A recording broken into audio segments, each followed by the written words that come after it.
Before we begin, a quick disclaimer. This video is for research and educational purposes only. Nothing in this video constitutes legal, financial, regulatory, or investment advice. The content presented here is a summary and explanation of a publicly available policy document published by the Bank for International Settlements. All views and frameworks discussed belong to the original authors. If you have specific legal or financial questions, please consult a qualified professional. In June 2023, the Bank for International Settlements, the BIS, published its Annual Economic Report. The central chapter of that report was titled, Blueprint for the Future Monetary System, Improving the Old, Enabling the New. The BIS is often called the Bank for Central Banks. It sits at the heart of the global financial infrastructure and plays a major role in shaping how central banks and regulators around the world think about monetary policy, financial stability, and payment systems.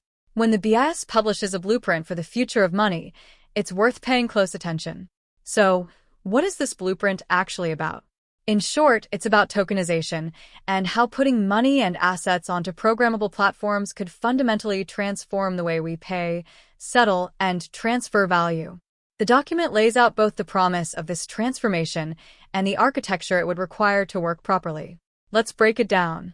The report starts with a foundational concept: tokenization. Tokenization is the process of recording claims on financial or real-world assets, things like securities, currencies, or commodities, on a programmable platform rather than in a traditional database. But a token is not just a digital entry in a spreadsheet. What makes a token different is that it integrates two things into a single object: the record of the underlying asset and the rules and logic that govern how that asset can be transferred. The BIS calls these executable objects, assets that can move and settle automatically without needing an account manager to approve each step. This design introduces two key capabilities. The first is composability, the ability to bundle multiple operations into a single executable package without relying on sequential messages between different systems. The second is contingent performance, the ability to embed if-then-else logic directly into transactions via smart contracts. For example, payment is released if, and only if, delivery is confirmed. The BIS notes that this shift also changes the role of platform operators. In traditional systems, operators are bookkeepers. They record what happened on behalf of account holders. In a tokenized environment, operators become curators of a rulebook. They maintain the system of rules, rather than processing each individual transaction. Of course, most valuable assets in the world, securities, real estate, commodities, currently exist in traditional databases, not on programmable platforms. So how do they get tokenized? The answer is what the BIS calls a ramp. A ramp defines a mapping between an asset held in a traditional database and its tokenized counterpart on a programmable platform. The process works like this. The original asset is immobilized, or locked in the traditional system, and a corresponding token is minted on the programmable platform. When the token is burned, that is, redeemed, the original asset is unlocked. This lock-and-mint structure ensures that transferring the token is legally and operationally equivalent to transferring the underlying asset itself. This mechanism underpins the tokenization of securities, commodities, and other real-world assets. It's also important to understand what it is not. Tokenized deposits, which we'll discuss in a moment, do not work through a ramp structure, and that distinction has significant legal and structural implications. Here is the BIS's central thesis. The full potential of tokenization is best realized when central bank money coexists on the same platform as other tokenized assets. Why does this matter so much? Because central bank money provides settlement finality, the guarantee that a payment, once made, is final and irrevocable. In today's financial system, central banks provide this anchor through reserves held by commercial banks. In a tokenized world, the equivalent would be a wholesale CBDC, a central bank digital currency issued not to the general public, but to regulated financial institutions for wholesale settlement purposes. The BIS argues that without this central bank anchor, programmable transactions lack a firm foundation. Stablecoins, for example, attempt to fill this role in the crypto world, but as we'll see, they fall short in important ways. Wholesale CBDC, on the other hand, would perform the same function as reserves today, but with the added capabilities that tokenization enables: instant, automatic, and programmable settlement. The report identifies two main candidates for private tokenized money: tokenized deposits and asset-backed stablecoins. Both are liabilities of their issuers, but they work very differently, and the BIS is clear about which one it prefers. Tokenized deposits are issued by commercial banks and represent a claim on the issuing bank, just like a regular deposit. The critical point is that they are not directly transferable. When John pays Paul using tokenized deposits, John's bank burns the tokens in John's account. Paul's bank mints new tokens in Paul's account, and simultaneously, the two banks settle the difference using wholesale CBDC. Paul ends up with a claim on his own bank only, not on John, and not on John's bank. This design preserves three essential features of the existing two-tier monetary system. First, the singleness of money, because central bank settlement infrastructure ensures that all tokenized deposits trade at par value. Second, settlement finality, because the central bank's balance sheet provides the ultimate guarantee.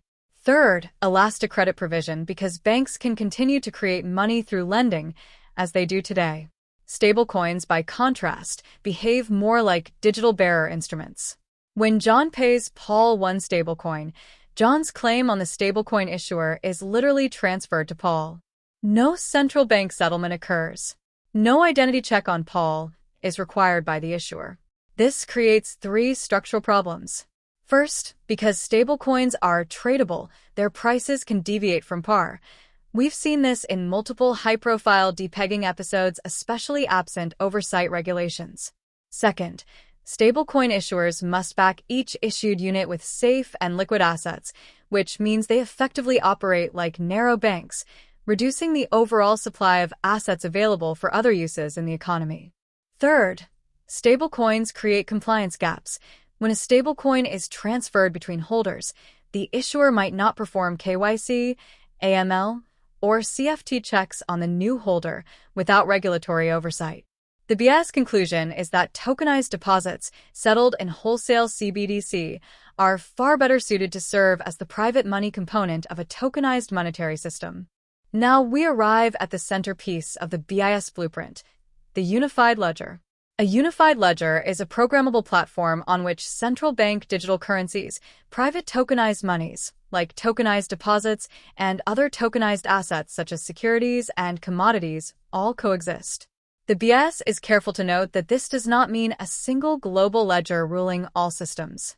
Rather, multiple purpose-specific unified ledgers could exist for different use cases, and they could also be linked to existing systems through APIs. The design of a unified ledger rests on two principles. First, everything in one place.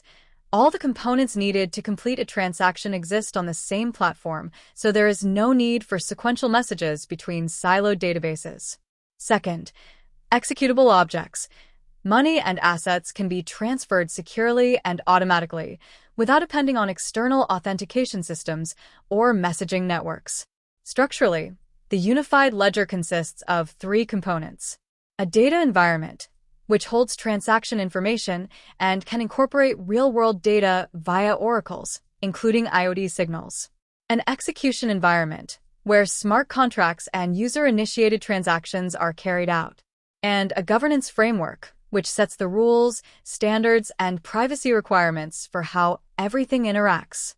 A key feature is the use of partitions, segmented data spaces that ensure each participant only sees the information they are authorized to access, preserving confidentiality even within a shared platform.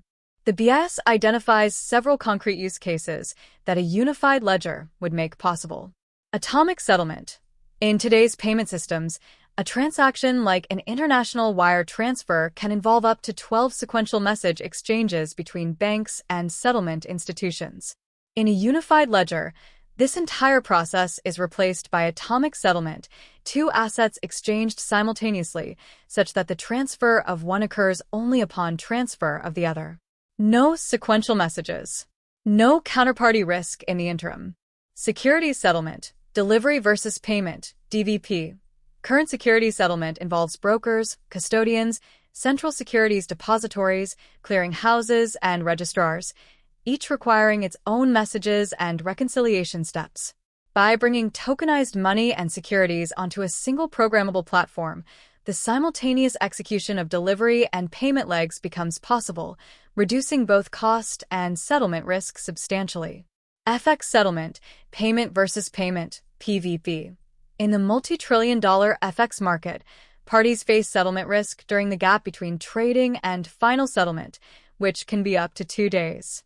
Atomic PvP settlement on a unified ledger would eliminate both replacement cost risk and principal risk for FX transactions. Trade finance, supply chain relationships, and financial flows could be combined on a unified ledger. Smart contracts could automatically release payment upon confirmed delivery, with real-time data from IoT sensors feeding into contingent settlement logic. This would also prevent the double financing of the same collateral, a known vulnerability in current trade finance markets. The BIS acknowledges that realizing this vision involves significant challenges across 4 dimensions. On the legal side, the rules and regulations that apply to tokenized assets need to be aligned with those governing their non-tokenized counterparts. Shadow activity, theft, and regulatory arbitrage need to be addressed. On the technical side, designing reliable ramps that correctly map traditional assets to their tokenized representations requires precise coordination between old and new systems. The locking and unlocking of underlying assets must be seamless and verifiable.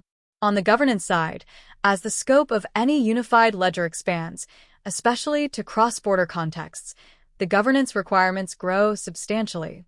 Achieving interoperability across jurisdictions with different regulatory frameworks requires significant coordination between central banks and private sector participants. On privacy, partitions must be properly designed to protect user data, and the rules around who can access what information must be clearly defined and enforced. The BIS blueprint for the future monetary system is a dense and technically rich document, but its core message is relatively clear. Tokenization offers a genuine opportunity to improve the efficiency, safety, and functionality of the global financial system, but only if it is built on a sound foundation of central bank money and properly regulated private institutions. The unified ledger concept, with Wholesale CBDC at its core, represents the BIS's vision of what that foundation looks like. This has been an objective summary of the document for research and educational purposes. If you found this useful, please consider subscribing to the channel. It really helps us keep producing this kind of content. Hit the like button if you'd like to see more breakdowns of major financial policy documents, and leave a comment if there's a specific topic or report you'd like us to cover next. Thanks so much for watching. See you in the next one.